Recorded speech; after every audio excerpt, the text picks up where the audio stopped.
begitu masuk dirasukin Iya. itu bagaimana sih? Waktu dirasukin itu jadi merinding lagi saya cerita.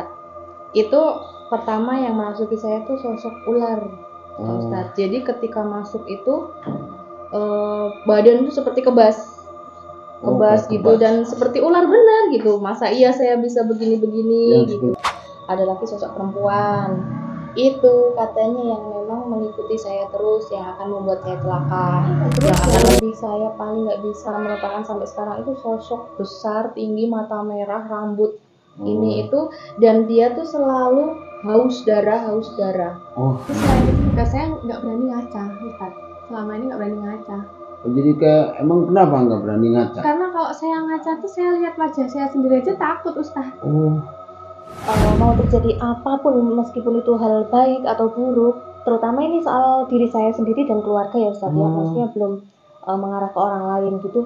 Saya selalu ada seperti yang kasih tahu saya kalau ini mau ada seperti ini, hal seperti ini itu, meskipun kabar baik atau buruk gitu. Ibu sendiri mau nggak sih Bu kayak begitu, punya anak kayak begitu sih? Iya, kalau ditarik ya saya nggak mau ya. Iya betul. Tapi kalau kehendak yang mau ngikutin anak-anak saya, mau nggak mau ya saya harus menerima. Iya. Gitulah. Habis gimana lagi? Udah qadar Allah ya. Iya, itu mungkin dari jalannya Allah seperti itu.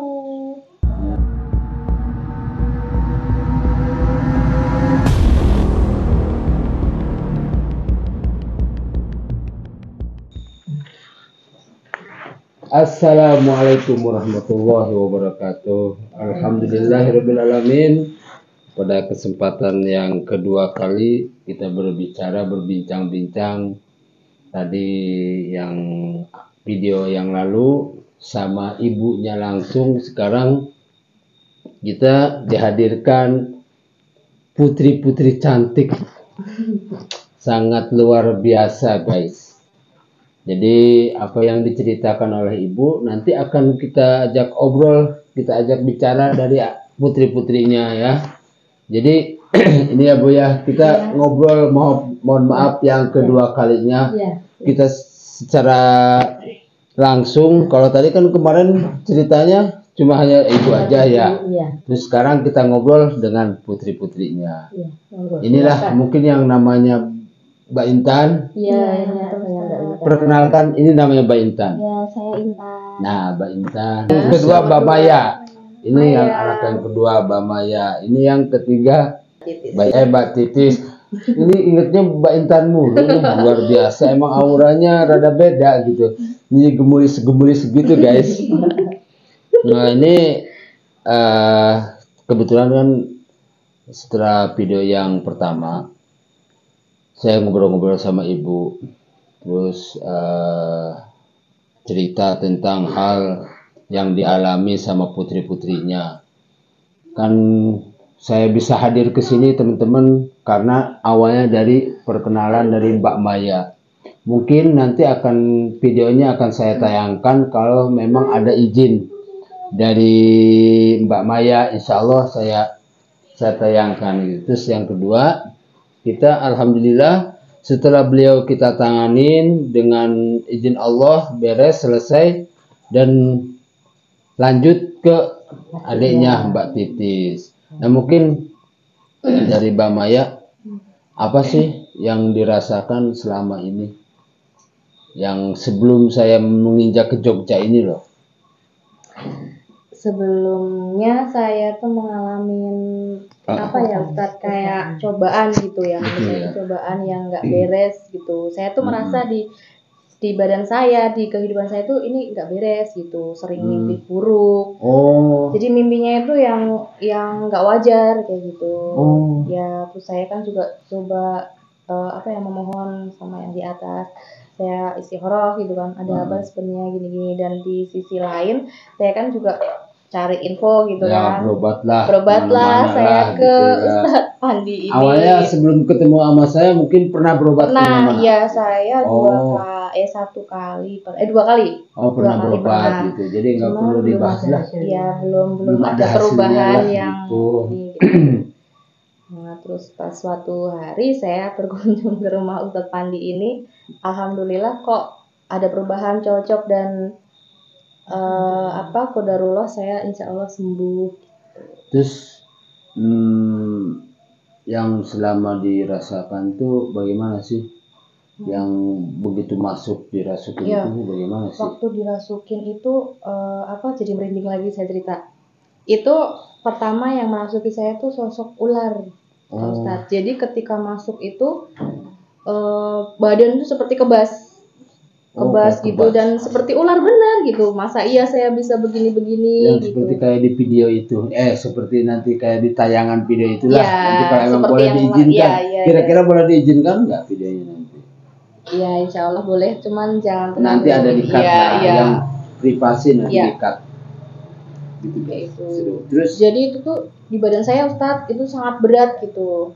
Berat dari ujung kepala sampai ujung kaki seperti ini tuh sosok ular yang saya rasakan. Terus ada lagi sosok perempuan itu katanya yang memang mengikuti saya terus, yang akan membuat saya celaka, yang akan mendorong saya, bikin saya tabrakan seperti itu. Oh, jadi hasutan tuh apa bagaimana itu? Iya, jadi kayak mungkin ngikutin saya kemana saya pergi gitu. Ketika saya mungkin mau bikin celaka gitu kan Ustadz.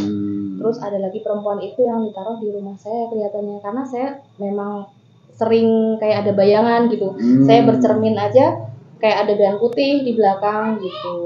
Itu tuh di rumah saya juga kayak memanas gitu rasanya. Kayak sama suami itu kayak rasanya kayak panas gitu. Sosok itu. Terus yang lebih pokoknya seramnya ada hal-hal aneh yang lebih seramnya gimana? Terus yang lebih saya paling nggak bisa melupakan sampai sekarang itu sosok besar, tinggi, mata merah, rambut ini itu, dan dia tuh selalu haus darah. Dan yang dicari tuh darah saya, menyebut nama saya gitu. Yang akan diambilnya? Ya, saya akan bawa anak ini gitu. Saya akan bawa ini darah anak ini gitu.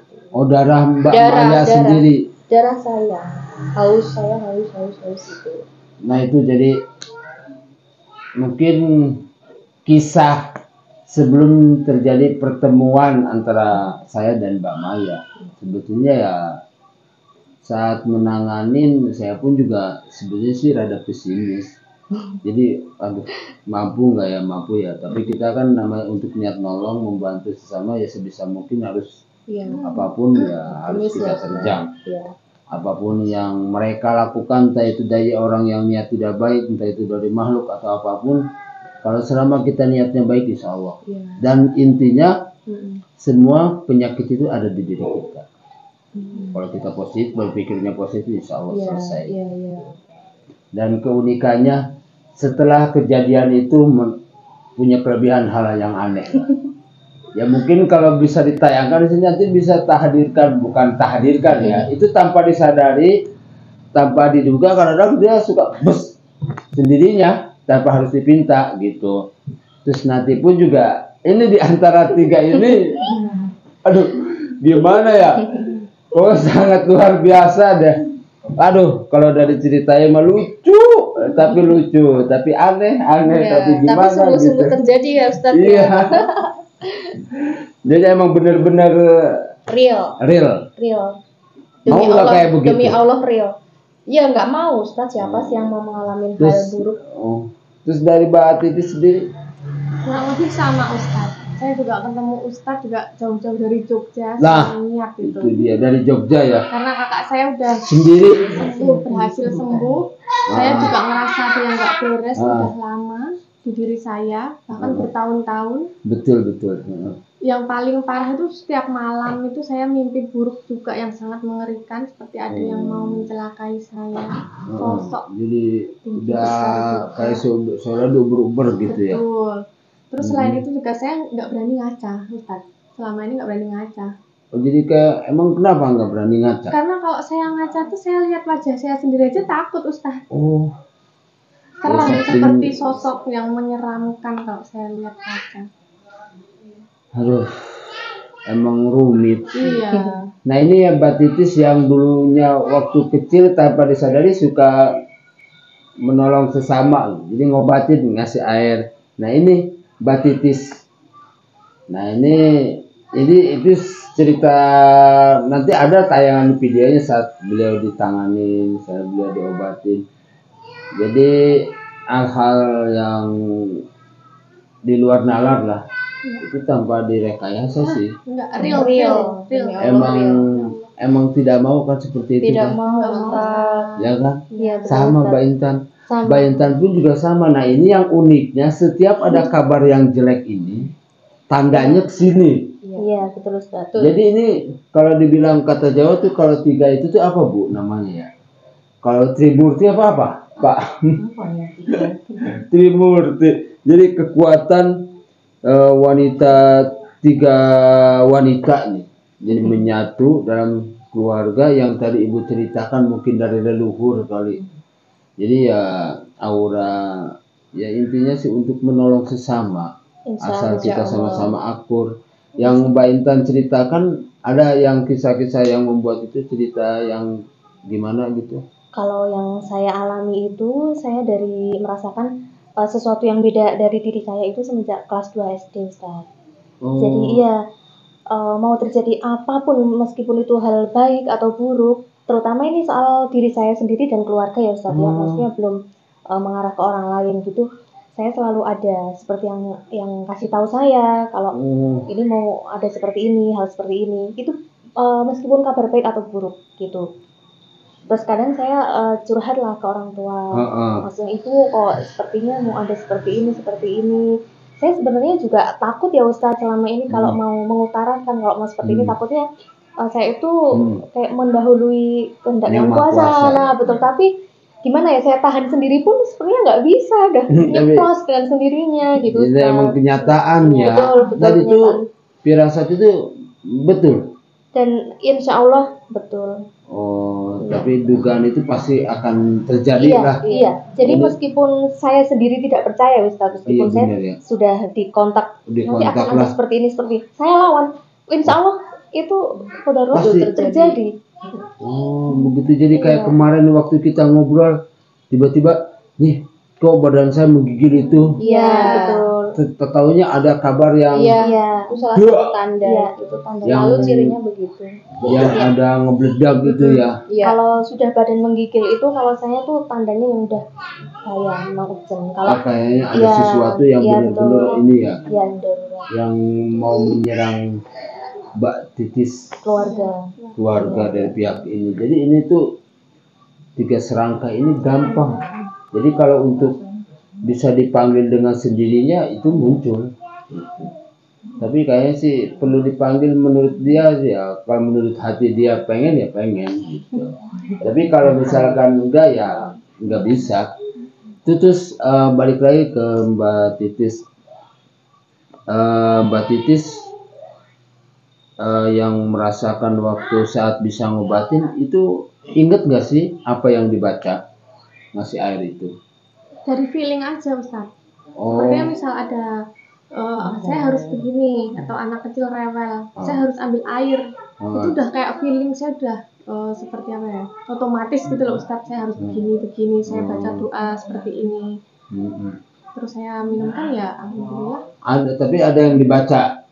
Ada. Kayak misalkan surat Fatihah. Ya, gitu, semua itu dari kecil itu gitu. Tapi yang diobatin ya alhamdulillah gitu ya. Alhamdulillah. Semua atas izin Allah. Atas izin Allah, luar biasa. Jadi terus ya saya pertanyakan ke Ibu sendiri, mau nggak sih Bu kayak begitu, punya anak kayak begitu sih? Iya, kalau ditarik ya saya nggak mau ya. Iya betul. Tapi kalau kehendak yang mau ngikutin anak-anak saya, mau nggak mau ya saya harus menerima. Iya. Gitulah. Habis gimana lagi? Udah qadar Allah ya. Iya, itu mungkin dari jalannya Allah seperti itu. Kita pun juga nggak bisa menolak ya. Walaupun kita udah berusaha mencari orang sesuatu yang bisa untuk menutup itu atau membuang itu ya. Kalau Allah sudah berkehendak, apapun yang tidak ya diduga ya pasti terlihat.